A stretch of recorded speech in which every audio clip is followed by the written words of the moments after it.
As humans, we need purpose, values, and respect in order to be motivated. This is where leadership comes in. Good leaders energize, they inspire, they help take people places they've never been before. For this assignment, I interviewed one of my mentors, a leader. His name's Mike Connor. I worked for Mike for a few years, and he had a profound impact on my life relative to my transition from management into leadership. Both of us work for one of the largest high-tech manufacturing companies in the world, and prior to Mike moving into high-tech, he was an Army captain for a number of years. Relative to his leadership style, I've seen him practice many styles, and I'm going to review a few of those with you today. The first is authentic leadership. On paper, he fits the definition of an authentic leader perfectly. He exhibits passion and purpose. He's motivated by doing what's right. He builds trust like no one I've ever been around, and he demonstrates a tremendous amount of self-discipline. I've seen him practice adaptive.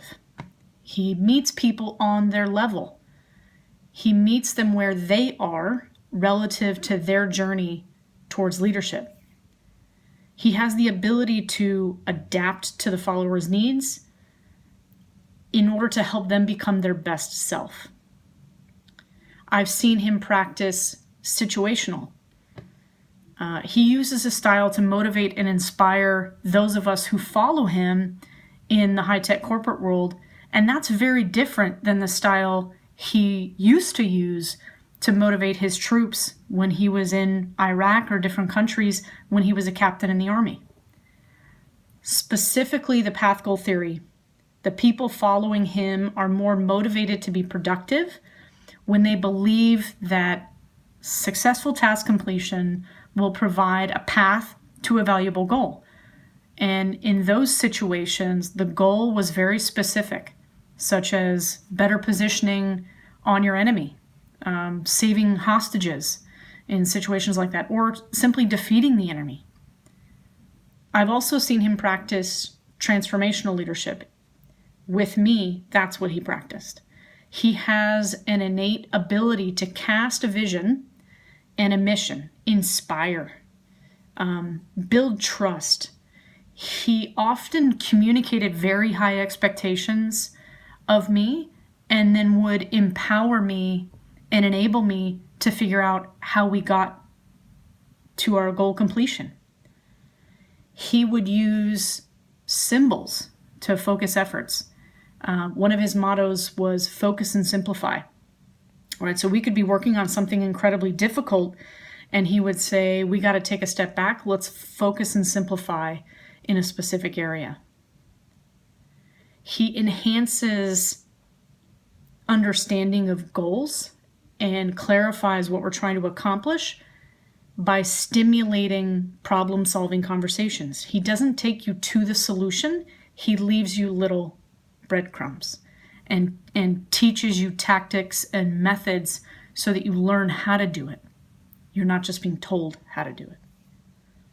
We've been learning about the various styles of leadership out there, and in the grand scheme, what I took away from this interview was it really doesn't matter what leadership style you practice.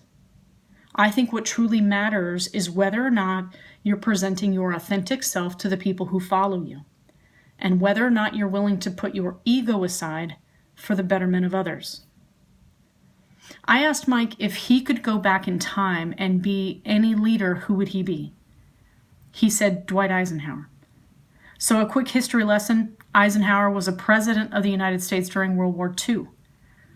And Mike picked Eisenhower because the decisions that he made changed the course of history.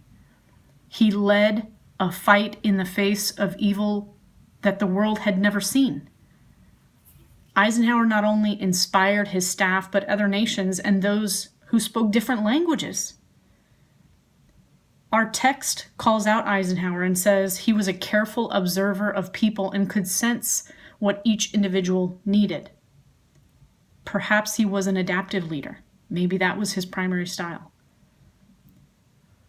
But while Eisenhower sacrificed lives, because he did, the decisions he made were not about him or his ego. They were about saving the lives of hundreds of thousands of people.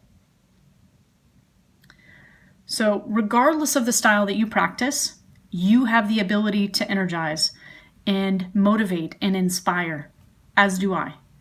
So I'll leave you with a few questions. In this journey of leadership, do you genuinely care about the people who follow you? Or is it all about you?